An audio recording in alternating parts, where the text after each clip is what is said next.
Hello and welcome to We're Not Wizards. My name's Richard. Now today's show I'm joined by Tiffany Leigh, and we cover a whole pile of topics in this conversation, and we're having so much interesting chat that I even forget to kind of do my accustomed intro. So treat this as the accustomed intro, listen to the intro music, and then prepare yourself for an opening bombshell.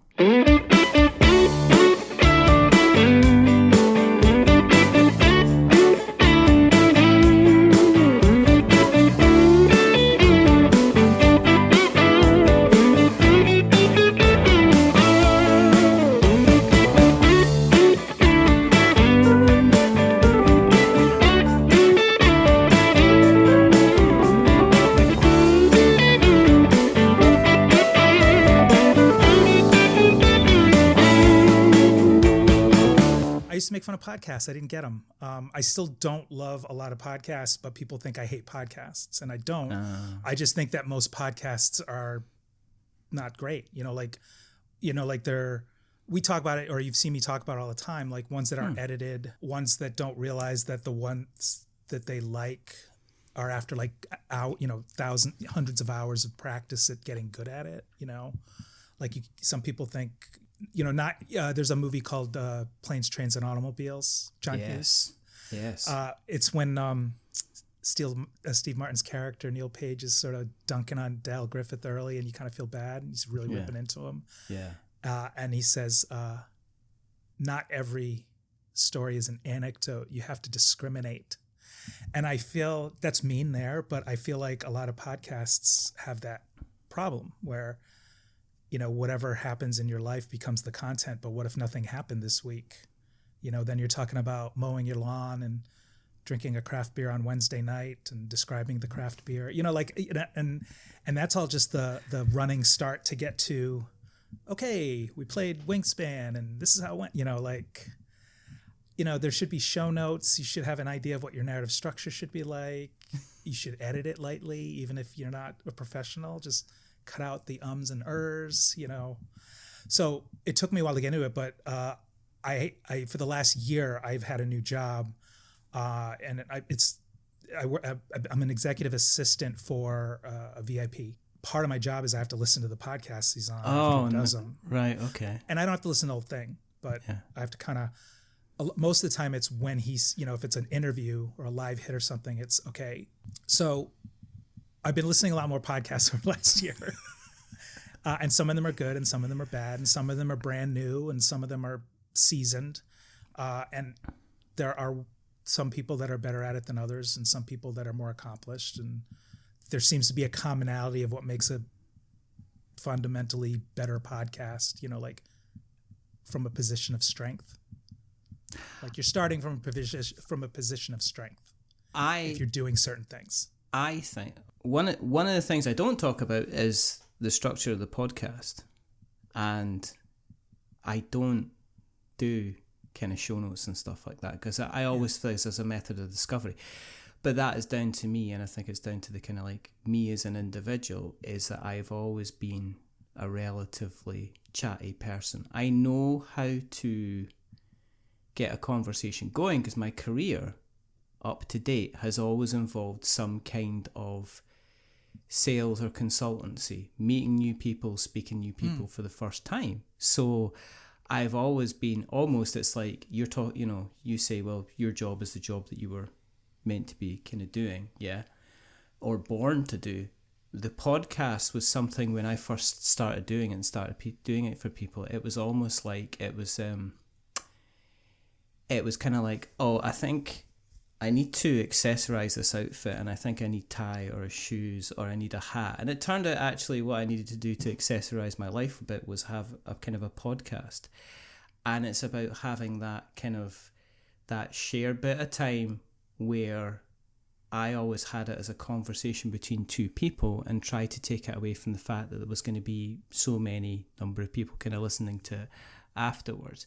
And I have had people that have kind of like been very strict and said, I need to go on the list of every single question that you're going to ask. And I says, well, I don't know because, I'm generally interested in people.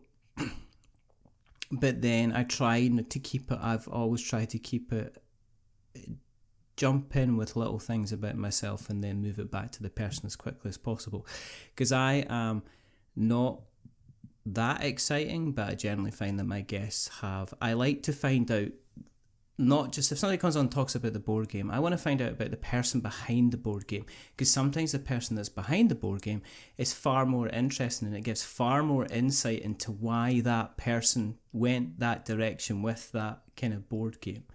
So, you know, when I had like Elizabeth Hargrave on to when they were talking about their last Undergrove, I think it was. Yeah. We spend the time talking about any other thing except the board game. In fact, it's become a joke that we spend 45 minutes talking about everybody else, anything else, and then actually get around to talking about the game. But I didn't want it to be a podcast about product. I wanted it to be a podcast about people, which is kind of interesting. And the other thing with podcasting, it's become so accessible to so many people. I mean, look at it. Okay, right. Even like 3 or 4 years ago, if we were talking about recording a session, then it would have been, I need you to download Audacity. I need you to have a setup. I need you to set it on this setting, this setting, and this setting. I need you to press this setting at this time. I then need you to zip up the file and send me the file. Yeah. Now, what happened today was I send you a link. We're video, we can see each other, we're recording the kind of the thing, and then at the end of it, and this is the best thing, it's like, and they say, so what do I do next? It's like, you do nothing. I've pressed stop, and then what's going to happen is all the files are kind of get downloaded. Yeah. But what it means is that you get people who do make podcasts, and some people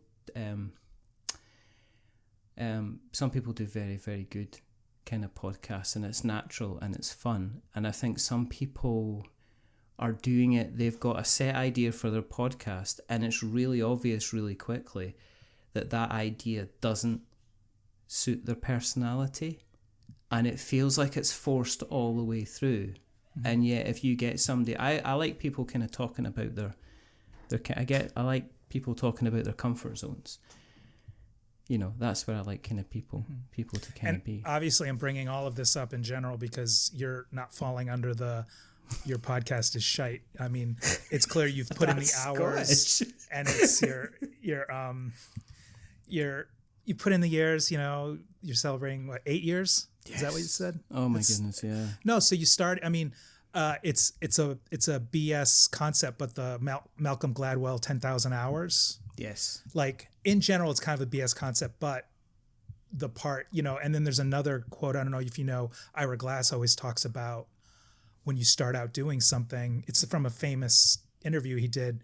He just talks about how much you know what your voice or taste is, but you start doing something and it doesn't match or reach that level that you know. Yes. And so there's a gap. And so what you're learning to do on your podcast is narrow the gap between your taste and your voice and the execution of that. And that's just by logging in the hours, trial and error, talking to people that are good at interviews, talking to people that are bad interviews, you know. So so that's why I felt it was fine to share, because whenever I'm dunking on board game podcasts that don't do much for me, I am not talking about yours. So that's that. It's waving the no, like, you know, it's like I have because I know, because we have kind of been talking about kind of more games and stuff like that. But then in the last episode I had like Seppi on, and you know, me and Seppi and Luke were just, you know, we were just ended up talking about anime, because it was just like, what are we going to do? Let's have some fun. And Seppi is a whole lot of fun to have on the show. Yeah. So that's what we do. We just talk about it, and Luke is always like, it's like a good laugh, and we have a kind of a conversation, and we tell some really corny dad jokes because we're both dads, and that's kind of what we do, which is all kind of fine. But you're not entirely kind of out with the sphere of kind of entertaining a crowd or entertaining the masses, because you have been known for kind of running shows, but in more of a kind of like a performance kind of quiz night kind of entertainment kind of show. So that takes more guts to me than running a podcast, because the podcast, if I get 10 people downloading it, I don't get those 10 people then listening along And it's not like I then hear these 10 people listening to the show and having them going, yeah, I've heard that joke before, that's rubbish, gonna move on, or I'm skipping it, or goodness, they're talking about that. So how long have you been involved in the kind of the quiz shows and all that kind of thing? How did that all kind of come about, first of all? I think I always was interested in, I've always been creative. Yeah. And over the years, I've realized it's never any one thing. Yeah. I think some people are like, I write books, I am a poet, I am a painter. I've always been writing, but I think it's more of a broad communication to an audience thing, because I started being, writing short stories in high school and plays, and then I figured out I loved movies growing up. So in college, I was a creative writing major, but then I was ditching all my classes to figure out how to write screenplays and taking all the classes at my school that had movies in them, because it wasn't a film school and there wasn't a film major or minor. Yeah. So if there was a class that there was a lot of movie screening, I took that class, and then I did a lot of theater stuff in school, and then I got out and I worked in the film business. I've had a whole bunch of different careers, but a big chunk of my time in New York City, probably half the time I've been here, I worked in film and television. Wow. Just started as a PA, worked my way up through the ranks, and became a production coordinator in the office. And it's kind of like being a concierge of a hotel, and everybody staying at the hotel is somebody having to do with the film. That's kind of my job. Yeah. It's like an executive assistant to everyone, not just one person. And I was good at that, burned out. There was 2009 was the recession in the United States. Yeah. And everything kind of dried up for me. So I segged out of that, and then I worked at a university and was administrative, and then was a academic advisor. And then I kind of swapped around with some odd jobs here and there for a couple of years over the pandemic, until I got this current job I'm at, where I'm just an executive assistant, which I really like, because it's all the stuff I did beforehand leading up to it. It's kind of feeds into this job skill set, which is great. I do this with movies too. I like when you see a performer, director, actor, and their career is clearly like the person I always talk about that I love him or hate him. James Cameron is a really interesting example of every movie he made, if you look at his filmography, taught him to make the next movie. Yeah. So like everything he's doing is R&D for his next big movie. And every movie was like up until and through Avatar, every movie he's made is a bigger swing than the previous movie. Oh yeah. And so it was really interesting to see early on scripts he was writing and movies he was making, and waiting for the tech to catch up to his visions. So when like Titanic comes out, it's like, oh, he's done visual effects before, because he worked on Piranha 2, and he worked on Terminator, and he worked on, Aliens, he's learned all of that stuff. He's learned how to write scripts and like big commercial scripts that are, Aliens has a whole bunch of Space Marines in it. And what's real sneaky and seductive about that film, love it or hate it, is by the time all hell breaks loose, you realize like 16 people by name, and you care about every single one of them when they die, even if they only had like 2 lines. Yes, and even if it's like the worst person in it. Yeah. You're still kind of like, I kind of hope they kind of get out, because I know if they get out, there's going to be some pathos on this. They're actually going to get their just reserves, but they end up kind of getting out of the situation as well. And so many movies are bad at characterizing 3 people in a room, and he characterizes a whole battalion of Space Marines with humor and with and you could distinguish them. Yes. He didn't write them like, oh, they all sound the same to me. I'm confusing Hudson with Hicks, with Vasquez, with Drake. With Crow, and all of them. And and then he makes The Abyss, which is his underwater movie, which was this nightmarish shoot from reading about it and just logistically. Like he was never doing anything easy or safe. But then he makes the Titanic, and it's like, okay, I know how to write, I know how to do the visual effects, so I only need to like VFX I only need to build half the boat. We'll VFX the other half. All the people walking around in the wide shots are going to be fake. Yeah. I know how to make you care about two people so that in a 3-hour movie, you're still paying attention. I mean, if he pitches that movie now, you're like, okay, it's about the Titanic. We all know how it ends. We all know what happened. We don't care. And it's 3 hours, and and I don't even start sinking the boat until hour 2. And by the way, I need like $200 million to make this movie. But that was the big joke. The big joke at the time was like, why would you go and see Titanic? And it's like, because everybody knows what's going to happen unless it's going to be an alternate timeline. And then people came back from Titanic and were like, you have to go and see Titanic. And it's like, no, you have to kind of go and see Titanic. So there seems to be like a two sides to the coin of your bad self. There seems to be the organizational person that I reckon is a killer with an Excel spreadsheet and a copy of Asana or Trello. It's like you're working those Trello boards and those Excel spreadsheets. But there's also the side of the person that's not creative to me. But then is there a side of you that says, right, I'm going to break out and be my creative person? So is there that kind of two sides of things? Yes, but I also will argue that there is a creativity to organization and being, having like executive assistant skill sets. Oh yeah. Because when I worked in film, the biggest thing I did, because it was hard to characterize my job, every other job on a set is easy to describe to your parents, I'm in the camera department. I'm an actor. I do makeup. I do wardrobe. I'm a PA. If you told them they were a PA, they're like, oh yeah, I kind of know what that is. They're like a gopher, right? They're like, yeah. Oh, so what does a production coordinator do? Well, I sit in an office. It kind of looks like a startup, and everybody in the office is like 20 years old, and I'm teaching them how to use a fax machine and get coffee. But it's problem solving, and it's creative problem solving. And that's kind of what makes my day interesting, even though it's the same kind of things that come up. And that's all a movie is every day. There's just a pile of problems, and then you just take one off the pile and solve it. And ideally you do it, in ways that don't compromise somebody's vision or the budget or the schedule. And also having to communicate with so many people, kind of like we talked about, you're always having to communicate information to everyone so that everyone is communicating with each other through you.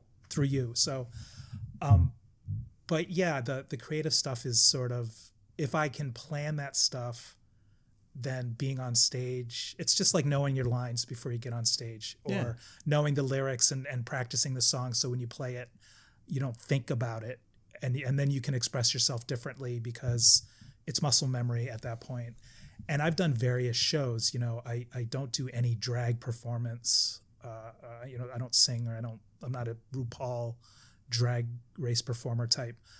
So when you book me, I'm sort of a throwback. I am a 1970s personality that's trapped in 2024. Have me on your podcast, or have me on the couch as your guest.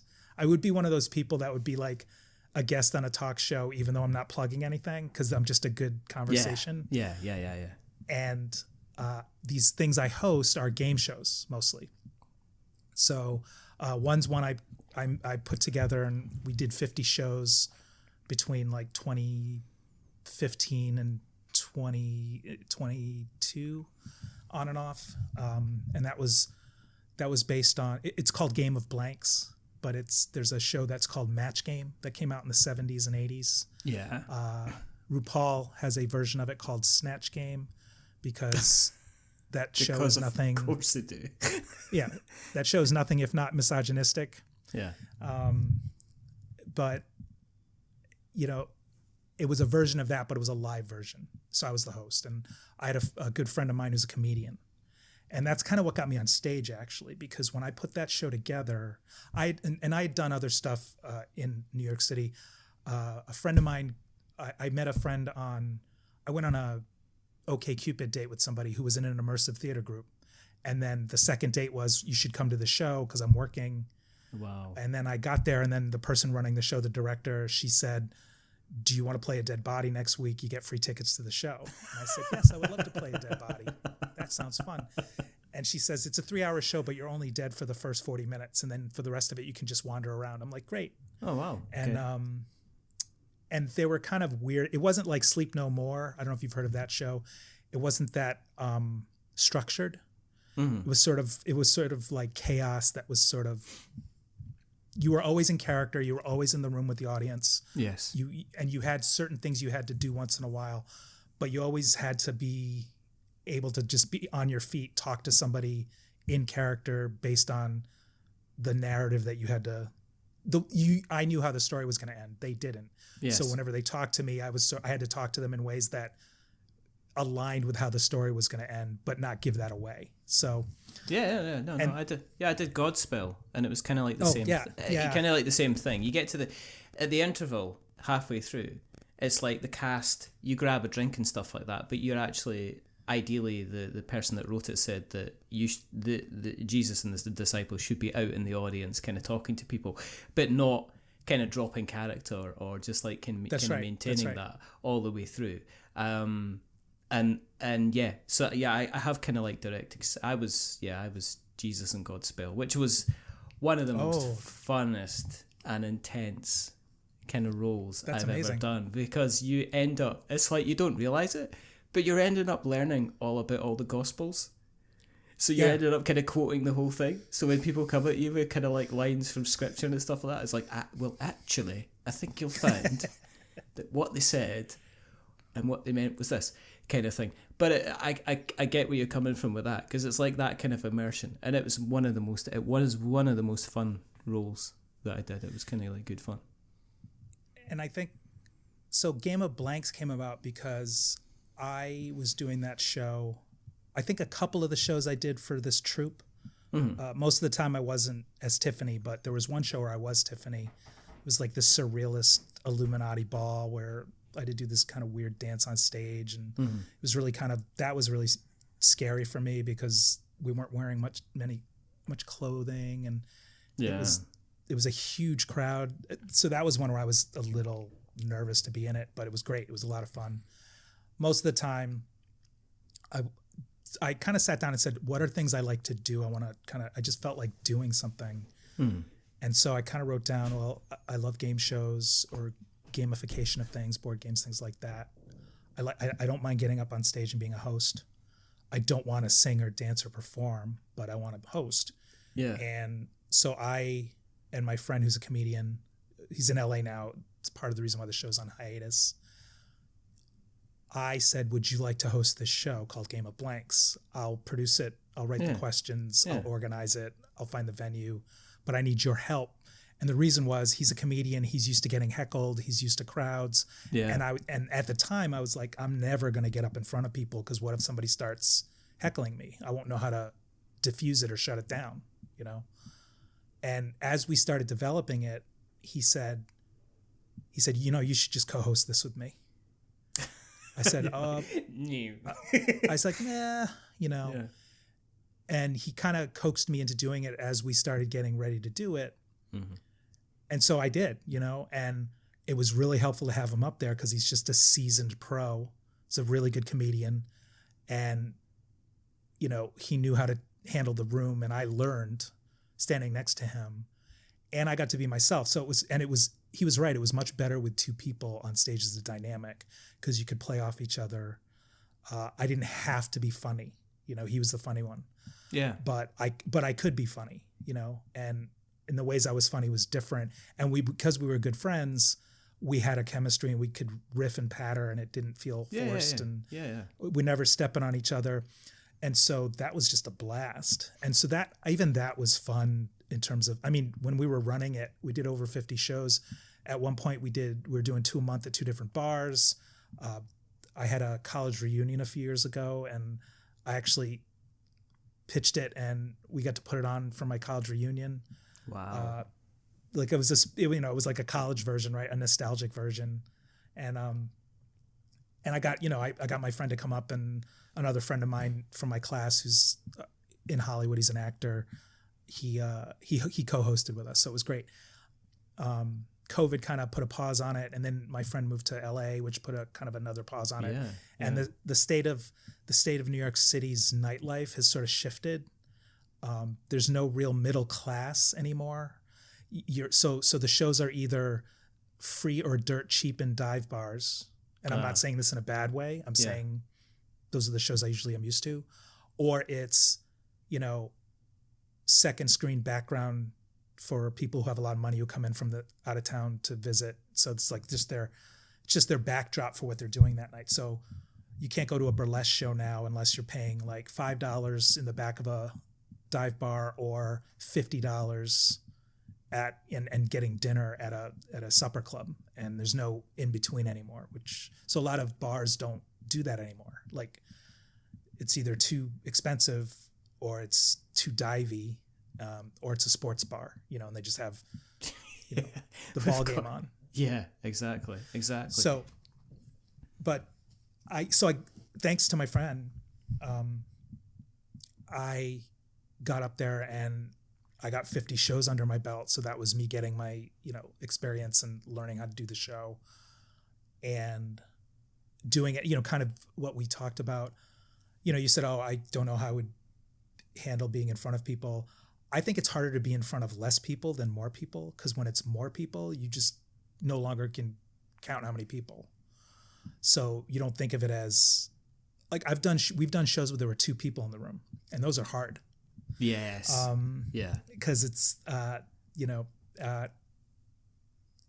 that's it. Like, who are you playing to? You're playing to those 2 people. Like, yeah, exactly. You could have come around my house instead, and at least we could have. Yeah. I could have got food out the fridge for you. Yeah. Or it's like if we're having this podcast and you're just like, Tiffany, I just think you're a terrible, terrible guest. Like, in the middle of this podcast, like, I have nowhere else to go. Right? It's like time to shut down, and I'm pressing, stopping the recording. But right. No, I did stand up for a bit. So and there are times where you can have a room of like 60 people, and it can feel like I'm just playing to mannequins here because there's no reaction. Or you can play to a room of like 10 or 15 people and you can have the best time. It's almost a case that you're getting kind of down off stage and sitting directly with people and just having like back and forth and having like kind of like the best time. But is there like was there a slight persona that you put on when you were doing kind of like the quiz show, or do you just kind of like, I'm just going to just play it naturally? Game of Blanks is easy for me to be myself. So because if you're a game show host, you can kind of fall back. Like, your armor is, I'm reading a question off a card. Yes. I am. It's kind of like if you host a game night and you're the person that has to teach the game. Yes. Which I also like doing, because to me, there's a good way to teach game. There are people that do this for a living, watch it played and 3-minute board game. And there's some really good sites that do this. The ones that are good at it, they understand it's a narrative. They understand there's a better way to tell somebody how to play a game than just going through the rules and reading them in order. And so I didn't think of it as being difficult up there, because I had to and the thing I'm good at is constantly explaining the game, not just how to play, let's go, but as we're playing, reminders, keeping upkeep, score, strategy, that sort of stuff. And I'm talking about board games, but also running that room is great, because I have to keep it moving. It's funny and there's stuff going on, but there's things you have to do in this game. It's not like pub trivia where I just read a question, check out, and they just click online with their phones, And so that was fun, and that made me a lot more comfortable, because it almost feels like you're an MC. It doesn't really feel like you have to be on or you have to tell jokes. And I just got more comfortable doing that because of my co-host and just because of the rooms and because of the experience of having done so many shows. And then this other show that I do, which is a current show in the city, is called Rock and Roll Bingo. And that's just a good friend of mine who's a DJ, and we've known each other for about 20 years. Yeah. At all these big nightlife, I was a big nightlife person for a good chunk of time, going to all these parties and stuff. And he hosts this thing. He sort of came up with it. So it's a bingo card, but instead of numbers on the card, it's band logos, band names. Oh, right. Okay. And then he'll just play the song. And Yeah. then if you have the band on your card, you cross it off. So if you hear, Flock of Seagulls, you cross it off, and it's not trivia. So like, if you don't know what the song is at the end of the song, he tells you what the song is, cross it off. So he's kind of shy. And so he asked me, would you want to be the host for the show? Yeah. I said, yeah, that sounds fun. And he said, it's what's funny about it is there's not much to it. Like I kind of say it's like being Vanna White on Wheel of Fortune. She's just turning the letters. It's on rails, right? She's not writing the questions. No. She's not talking to the contestants. No. They just say, oh, this lit up, turn it over. So that's sort of what the show's like, because all I technically need to do is remind people how to play. And then when the song's over, I say, my friend's name is, his DJ name is Twig the Wonder Kid. So I say, Twig, what song, who sang that song, Twig? Yeah. And he'll say, that was Flock of Seagulls with I Ran. And I'll say, okay, if you have Flock of Seagulls on your card, cross it off. If you have 3 in a row, you have bingo, And so I kind of built a pattern from doing the show. And it's not always, he has different theme nights. He has rock and roll. So it's like 70s, 80s classics. He has a heavy metal card. He has a 90s alternative one, which is fun. He has this new 80s new wave. He has like a MTV, 90s rap. And so they're custom made little cards he prints out and you just hand them out.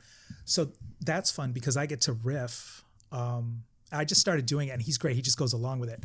I would just start riffing on a song or whatever was in my head based on what we were doing in the room. I would sometimes talk to the crowd for pattern because they're in smaller rooms and I'm kind of moving around. So, they're really comfortable and it's a kind of a passive social activity.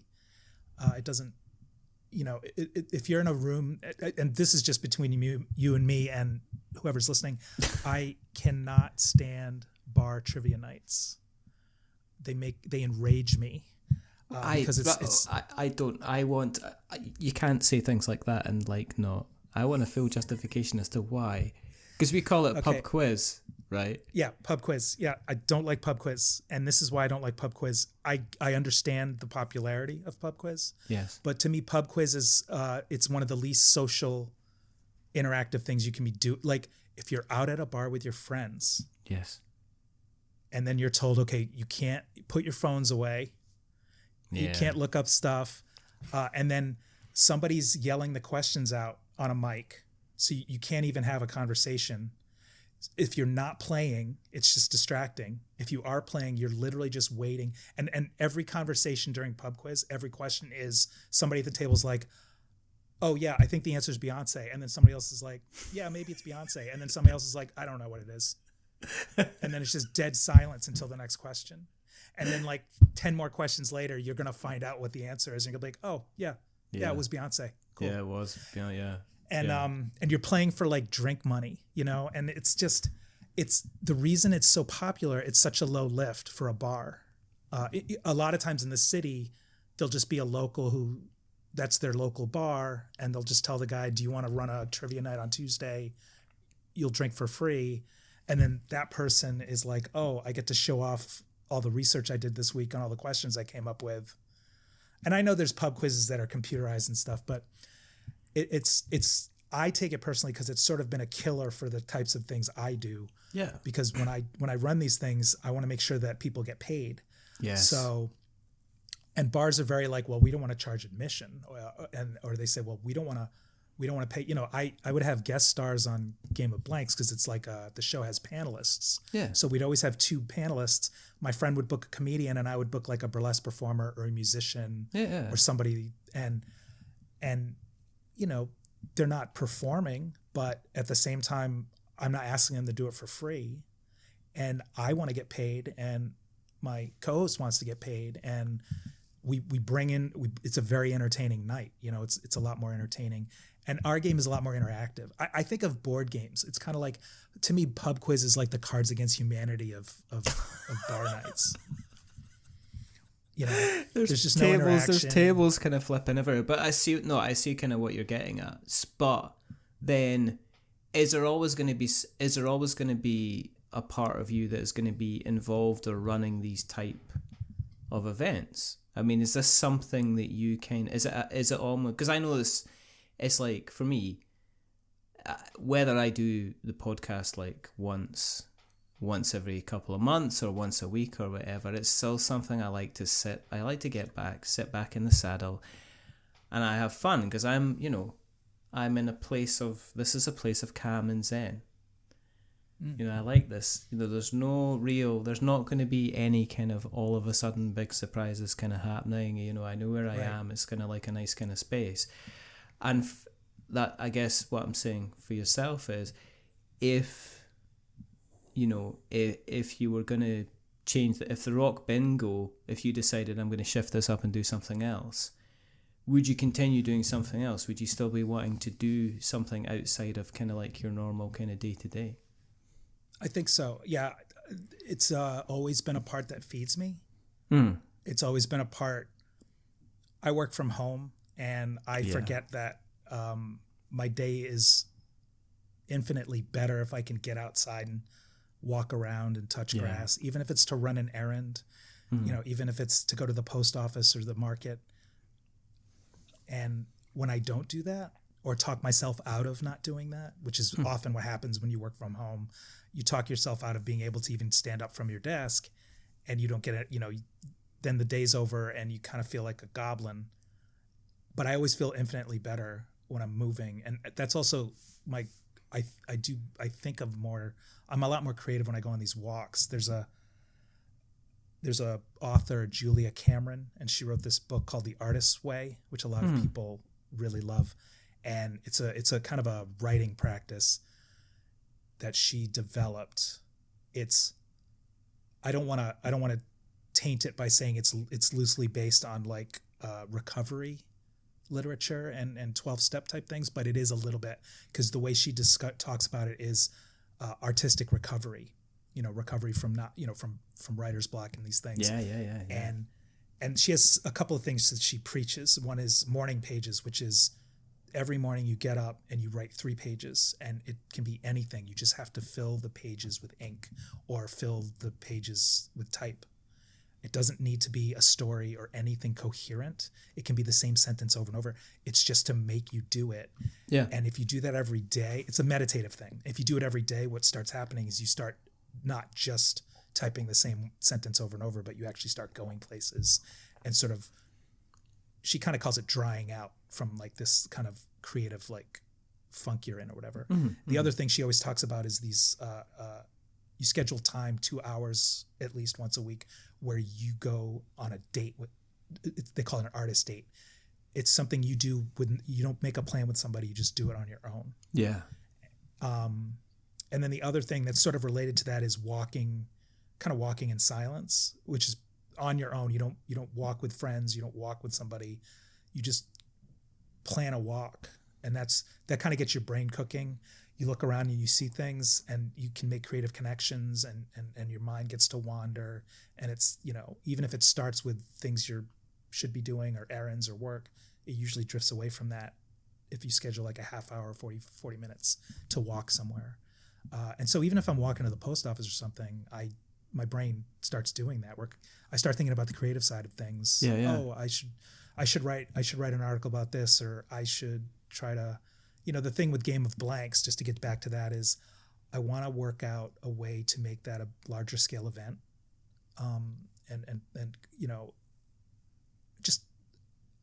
My dream is to have that at like, a game con where I run it, with celebrity panelists, and I think it could work. There's just some technical stuff and time stuff, and then my own like internal, imposter syndrome stuff that prevents me from taking next steps on it. Yeah. I know exactly where you're coming from with that. And I write for I know this is ostensibly a board game podcast. I'm board game adjacent. I write for Goonhammer, which is a big Warhammer hub. And they have I've heard. You've heard of that, right? Oh yeah. I've heard, I think everybody's aware of, like, I think they were actually looking for more people recently. So they were asking for kind of more people doing more pages.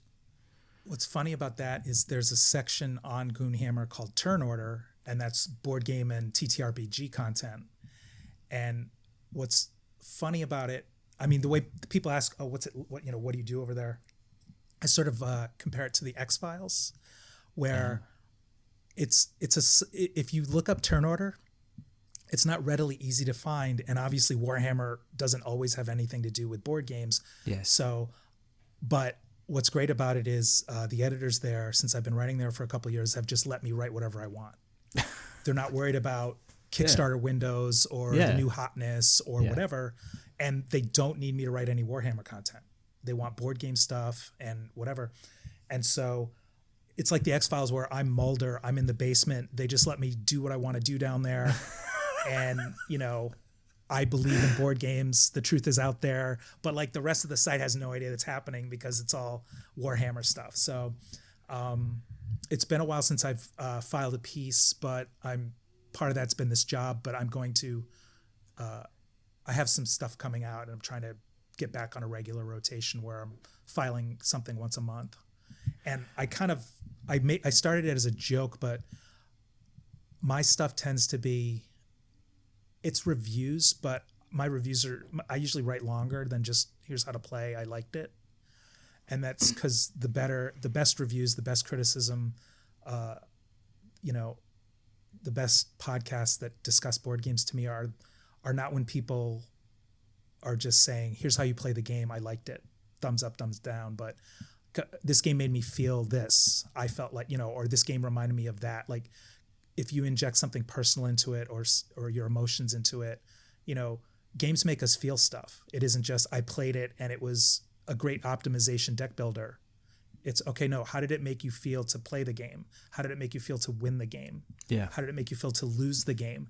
How did it make you feel to play with the people at the table, if you knew them or not, or your 10-year-old niece, and so the people that are doing really good criticism bring their own stuff into the criticism. And because I think that's the better stuff comes out of that. So I sort of go by board game memoirist because I always want to do a lot more personal, kind of autobiographical stuff that I bring into the stuff I'm writing about. And I realize I need to do that more, I think, than less.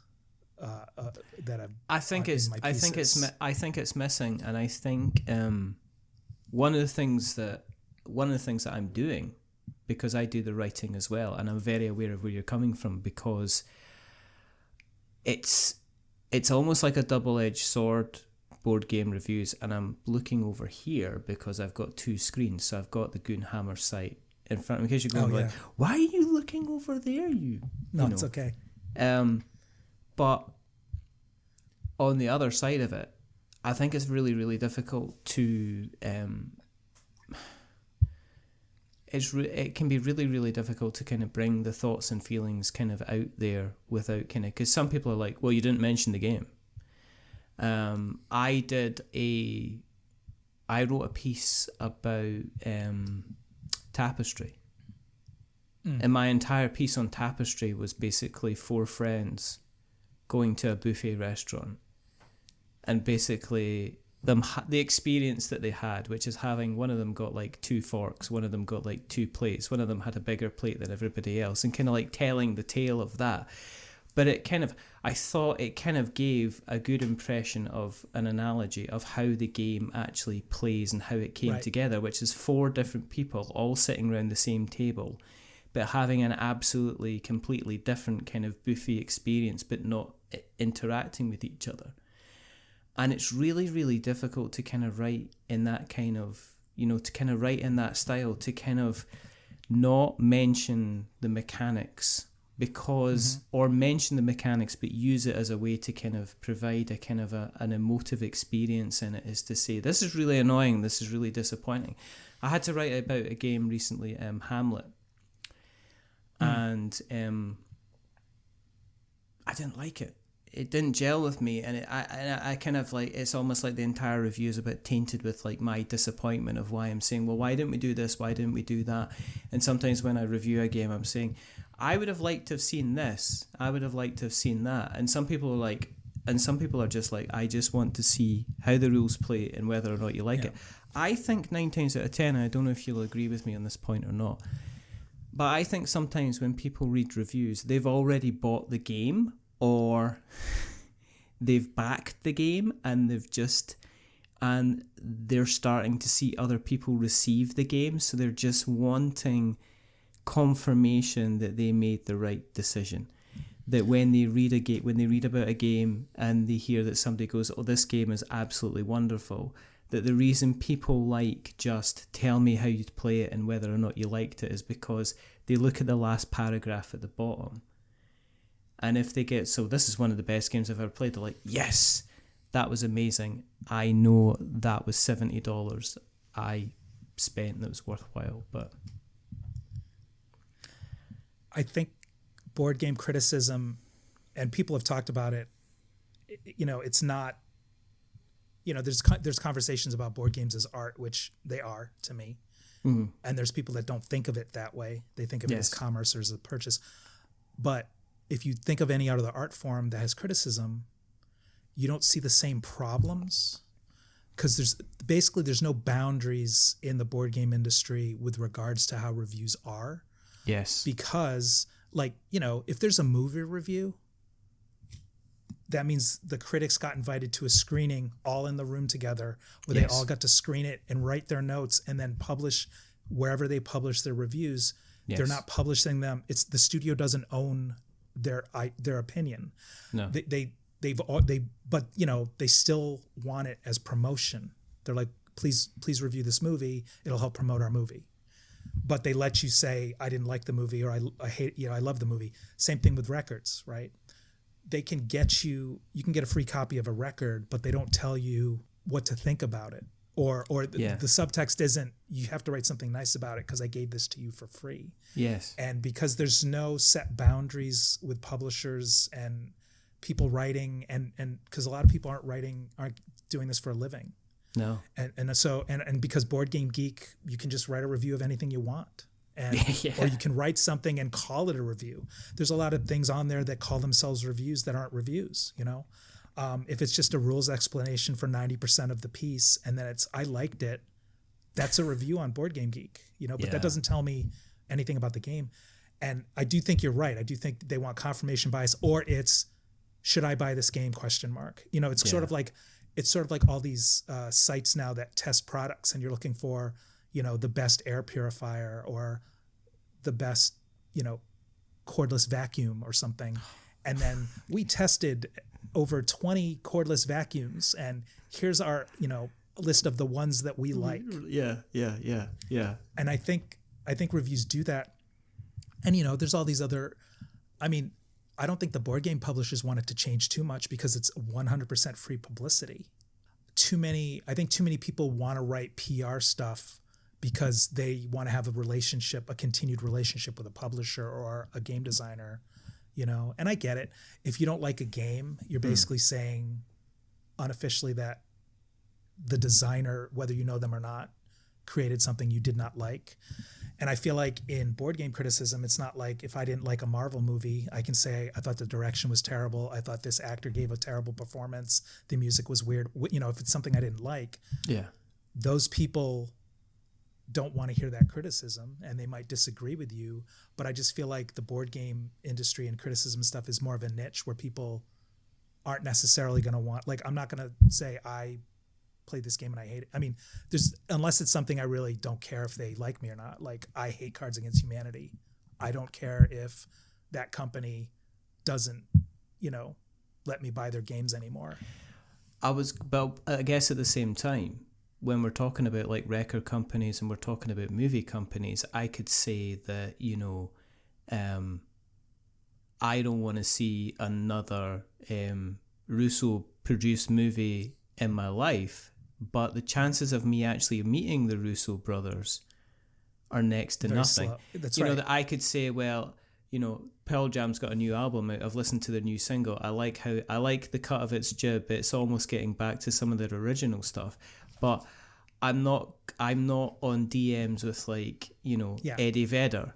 Whereas, if you get sent review copies, there's a really good chance that the designer developer is potentially in your social media space. And also they have an ability to kind of, you might bump into them at the next con.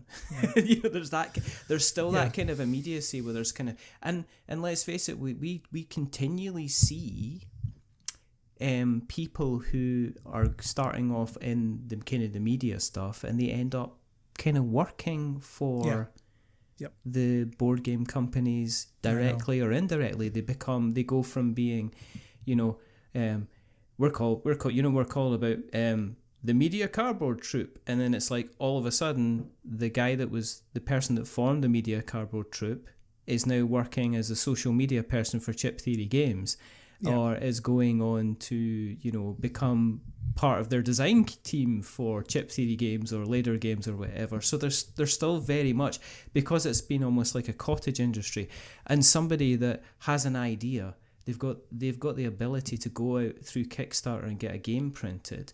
They can still be like, there can still be people who are like 2 people in a team making board games. It's like Frank West, City of Games. He's got a relatively small team. If you even speak to Isaac Childress, I mean, relatively small team. Even Jamie Stegmaier, multi-million kind of Wingspan copies sold. When they produced their yearly report, they're still saying, well, we've got like 3 full-time people and then we've got another 5 kind of designer developers.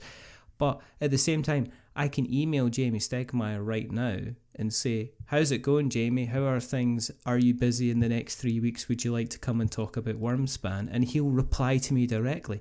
I wouldn't be able to kind of like contact, say, Jeremy Renner and say, I heard you're doing another series of Hawkeye. Do you want to come onto the podcast and talk it? I think there's that availability, and because of that, I think you're right. I think there's some relationships. There's some companies it's funny because there's companies that I work with, and I work with in my day job because I help businesses on Amazon. So I speak to these people, but now I can't review their games because I provided the service for them. So I think there's still a lot of things. I think because of it's all grown organically and everybody's friends, and there's like a drive for, if I'm a board game designer developer and I have 50 copies that I can hand out for reviews, it's like doing X Factor. You know, I know. You know, I can go out there and I can quite easily. It's like I don't know if you've had anything with, like, I've seen Hype Haven at all, which is this like new kind of, it's meant to be this collaboration thing between publishers and kind of board game media people. But there was a couple of companies kind of said, oh, we can provide like 25 review copies. And there was another company that says we can provide 50 review copies. And it tells you the number of inquiries that they've had. Yeah. And there's 100 people easily. And these are 100 people creating media. So it's and do I want it to be less? I think that because there's not an awful lot of money in it, I think that people end up naturally drifting. I think the level of attrition in board game media is kind of like extremely high. And I think there are people like myself that we keep going because I guess I'm not trying to make money out of this. So I guess it's same here. You know, I'm not trying to make money out of it. Therefore, I'm not trying to push into getting kind of me, kind of, I guess, grown. I mean, I'm quite happy. I look at my download figures and I'm happy. I look at the number of people that read my blogs and my writing and I'm kind of happy. I've never been in the situation. I guess there's part of me that's went, well, you could push it a little bit and do this, this and this. And then I'm just like, but if I get into the situation where it's becoming a job, I'm not sure. I do this as a creative outlet. I do the writing as a creative outlet. Sometimes I'll get days like in the last week, I've released about 4 or 5 different written review pieces. And the reason was, back to what you were talking about, writer's block, is it was gumption block. I was like, come on, get your ass out of bed and just like write. So, you know, my brain was just not in the right thing. I was faced with a blank screen. I'm typing away and I'm just like going, well, this is the biggest load of garbage. I'm just scrapping that and starting again. But then last week I had like what you would call a moment of clarity.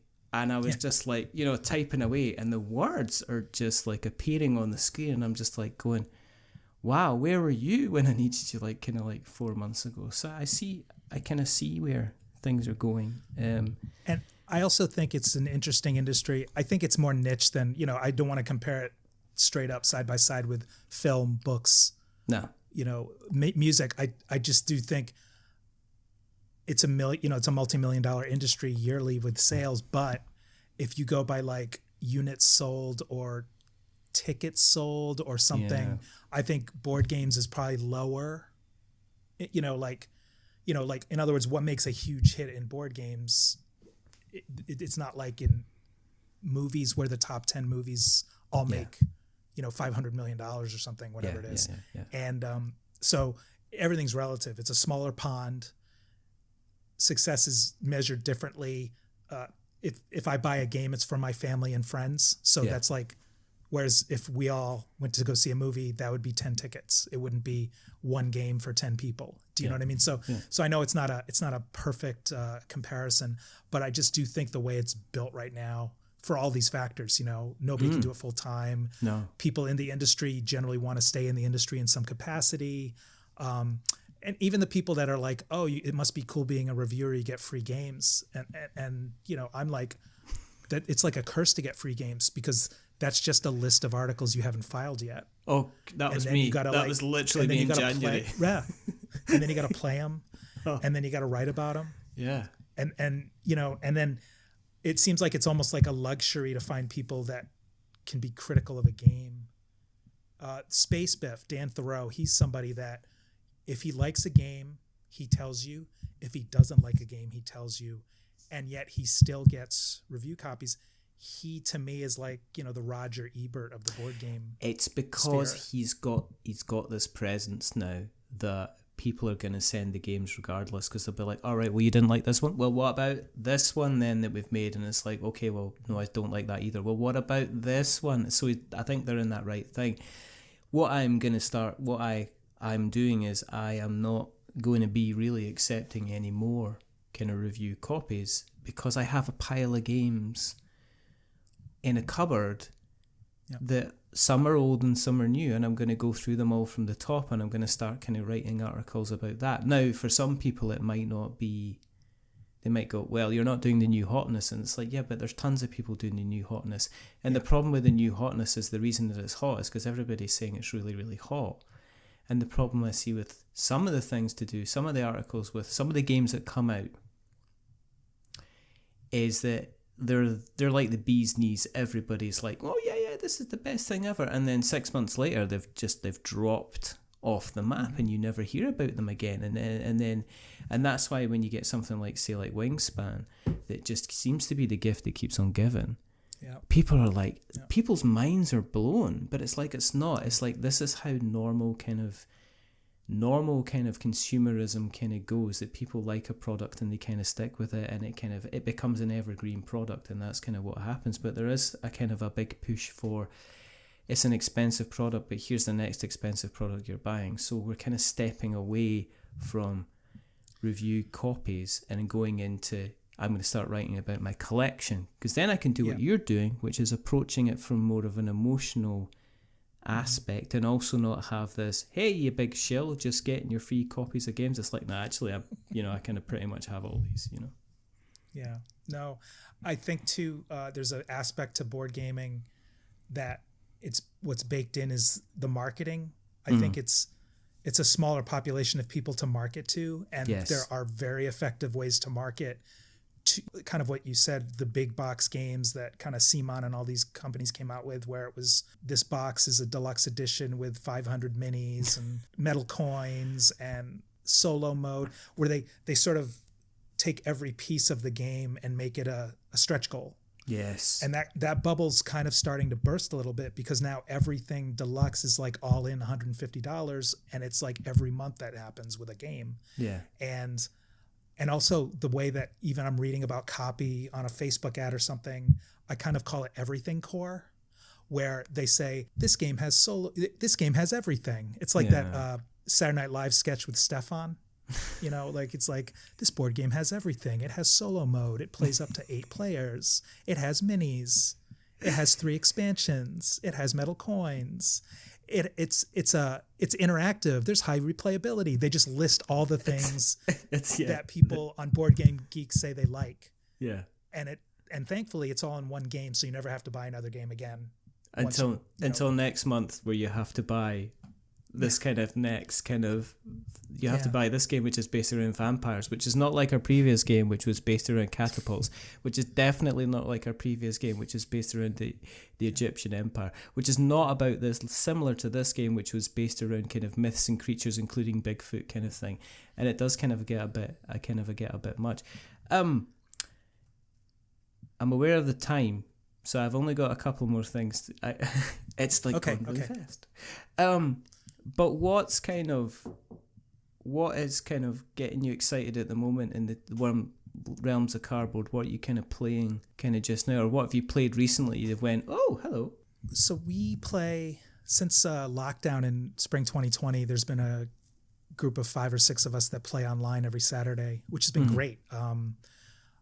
We've been able to keep that appointment almost every Saturday, and it's remote because some of the members of the group aren't local to where we live in New York. Yeah. And so sometimes we'll play something on that kind of jumps out at us. My regular gaming group has never really gotten back on track with a schedule since 2020. Yeah. Just because it just, we played last week for the first time in a few months, but wow. Our schedules are different, and we used to play every week or twice a month. Part of that was I had a different job where I could host. I can't host anymore. A couple of us have moved. A couple of us can't really go out that much. Yeah. So it's been hard. Play a lot of 2-player games with my partner. The ones that I think we've played most recently over the last few months, there's a game called Scandalo, which is, so have you heard of this game, Awkward Guests? It rings a bell, yes. But then I get kind of games kind of put past me. I think they're from Spain, the company. It's Megacorpin. It was a Kickstarter. It's a deduction game. It's like Clue, but I hate to say this is such a board game geek idiom, board game on Clue on steroids, but it's Clue. Seriously, there's the door. Oh, that's all the time we have. Thanks for coming. So bingo. Everything's bigger. It plays up to 8. Yeah. It's a deduction game that has an app, so there's literally thousands and thousands of cases because there's more of everything, and it's not just a suspect, a weapon, and a room. It's other things too, like motives and things like that. And it's through card play, where you're basically, all the cards have number values on them, where you can bid a total value of the cards in your hand based on their value, and then if the person accepts, they have to trade that equal value in cards in their hand, and that's how you share information. So it's a lot more robust than Clue, just saying, does anybody, I think it was this, and if you have that, you show them and prove it wrong. It's a really fun game. So they made a sequel game, and it's the system's really brilliant. It's hard to describe other than it's like 600 cards, and you go to the app and it tells you pull these cards. And then that's the case, and you don't even have to think about it. It's on rails, and it can be really fun. They made a sequel that was not as successful because I think thematically some people bounced off of it, and it was called Scandalo, and it's the same system, except you are investigative reporters, kind of like tabloid journalists, trying to uncover these scandals. So the suspects aren't necessarily killing people; they're just famous people or rich people, and then their scandals are like, embezzlement or insider trading, or whatever they are. And they kind of do some tweaks to it. I would say intuitively, it's not something that I would say if you liked Awkward Guests, it's fun and it's different enough to get, but there's a lot of people who've never heard of it. So that was when we played a lot. I went to PAX Unplugged, and my favorite game, I'm going to hold it up. It's an Oink game. Oh, hello. Called Dropolter, and I bought it, and I to everybody that was there at PAX that saw me, I was just walking around saying, have you heard of this game? Have you heard of this game? And we played it like several times over the weekend with whomever I was with. Yeah. It's so fun. It's a dexterity game, and I don't normally like those. Yeah. But you have 5 items in your hand, and they're all different shaped. And then you just shake your hand, and then and then there's a deck of cards on the table. You flip the card, and it'll show on the card which of the 5 objects you need to drop onto the table. Oh, right. And so they're in your hand, and the only rule is if something drops from the table that isn't on the card, you have to start over and bring everything back into your hand. Oh, wow. And so it's whoever does it first grabs the card and they get it. Or it's a ghost meeple. You grab the ghost meeple. Yeah. So it sounds, a lot of Oink games to me are fun because they're compact, but I find this, and this is a compliment because I have so many of their games. A lot of their games, when you read how to play them or somebody describes what they are, you're kind of like, is that even a game? That sounds really dumb. Dull. Or like, not dumb, but like dull, right? Yeah. So what makes this interesting is if you have to win 5 times. You have to basically win 5 cards. When you win, you take the card and they give you a little jingle bell, like a little hand, and you have to put that in your hand, and that becomes another item that you have to keep in your hand in subsequent rounds. So you need 5 bells to win. So near the end of the game, you have 5 items of different sizes. One's a ring, one's a gem, one's a little meeple, one looks like a little cereal piece of like a waffle. And but you also have these bells that do this little jingle the whole time you're playing, you're manipulating. And if you drop a bell, you have to start over, but you also lose that point. And that's sort of, the Oink games always have this thing. They're like, this sounds really dull. And then they introduce one kind of thing that makes the game kind of sing. And that's what it is for that game. So, I mean, those are the 2 that I think I really have enjoyed lately. I'm looking over at my shelf of opportunity, and there's a lot of stuff there that I haven't even played. Shelf of opportunity is such a... I don't like Shelf of Shame. I could do a whole hour about that. I mean, let's face it, I could talk about shame for forever and a day, but let's, And that's why I don't want to talk about shame, because I mean, especially as like somebody who's like queer, trans, genderqueer, out and all this stuff, shame was a formative part of my process and coming out, and things I had to move past. Yeah. So I never like something I love, like a board game hobby and a community, to be associated with shame or humiliation or exactly. So it's just phrasing. It's just messaging or optics or whatever. Exactly. The game I've been mucking about with and kind of enjoying recently is Nawali. I have that. I haven't played it yet.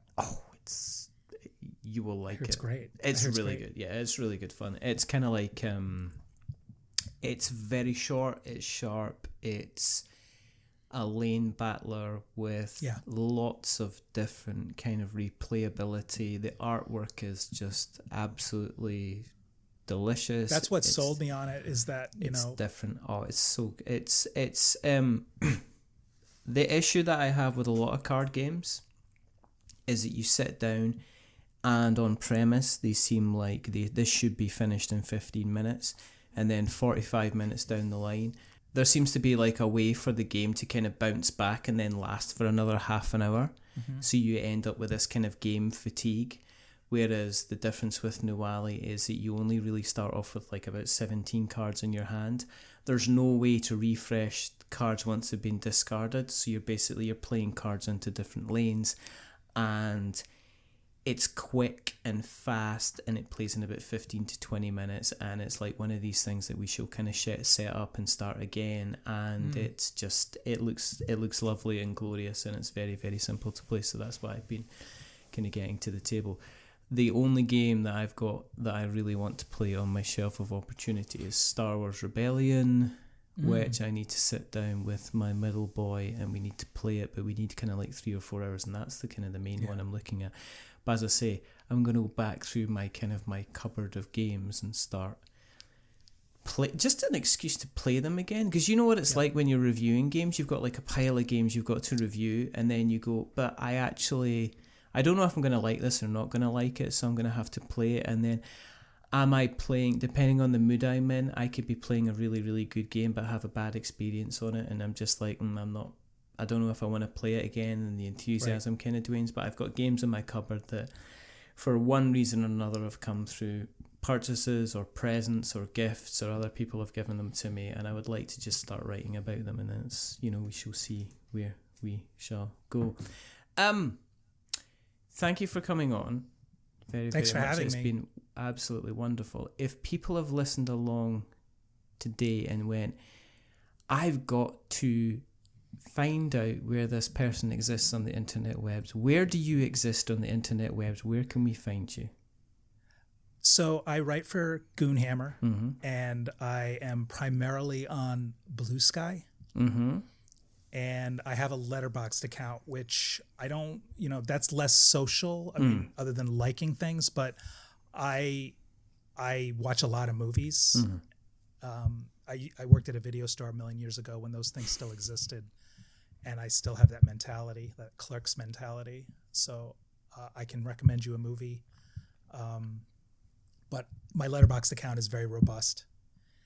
And I have one of those link sites. It's mxtiffanyleigh.bio.link. It's like a link tree. Yeah. But I mean, I'm generally everywhere if you do Tiffany Leigh board games or Tiffany Leigh Goonhammer, even as the Google search engine and other search engines start going into exponential decay, you can probably still find me using them. Yes, I read an article about it's brutal, right? It's just like what they're calling somebody came up with the phrase calling it the shittening of the internet. So Cory Doctorow calls it the enshittification. And some people wish that wasn't the most popular phrase, although it is. It is. And the optics of it is the New York Times is never going to print enshittification. Yeah. And so there's another person, and I'm totally spacing on his name. He's great. He has referred to it as the rot economy. Yes. Which also is a more useful term for me because it actually encompasses more than Google doesn't work anymore, things stop working, sites stop being updated, things like that. Yeah. Than enshittification. So, but I mean, either works. But I like rot economy. I heard that as well, and I kind of like that. What I'll do is I'll make sure that we put the links in the show notes so that we have got links to show. If you want to keep an eye on what we're into, then you can go to the internet webs and search for We're Not Wizards, and you'll find us in all the different places. We've got our written stuff, which is on we'renotwizards.co.uk. You can find our podcast on we'renotwizards.com, and you can find us on all the different podcast places. If you are going to be listening along, please tell other people about us or give us a rating or review on your podcast catcher of choice. There's only 2 more things to do. The first thing is to remember that we're many things, but we're not wizards. Are we wizards, Tiffany? Yes, we are wizards. That's just right. Okay, that's just. I did it wrong. You did it wrong. No, can I redo it? No, and because you just disappointed me. And the second thing is to say goodbye. So it's a goodbye from the sudden disappointment. Say goodbye, Tiffany. Goodbye. And it's a goodbye from me. Remember, stay safe, roll 6s, make something awful. But until the next time, goodbye. A wizard is never late.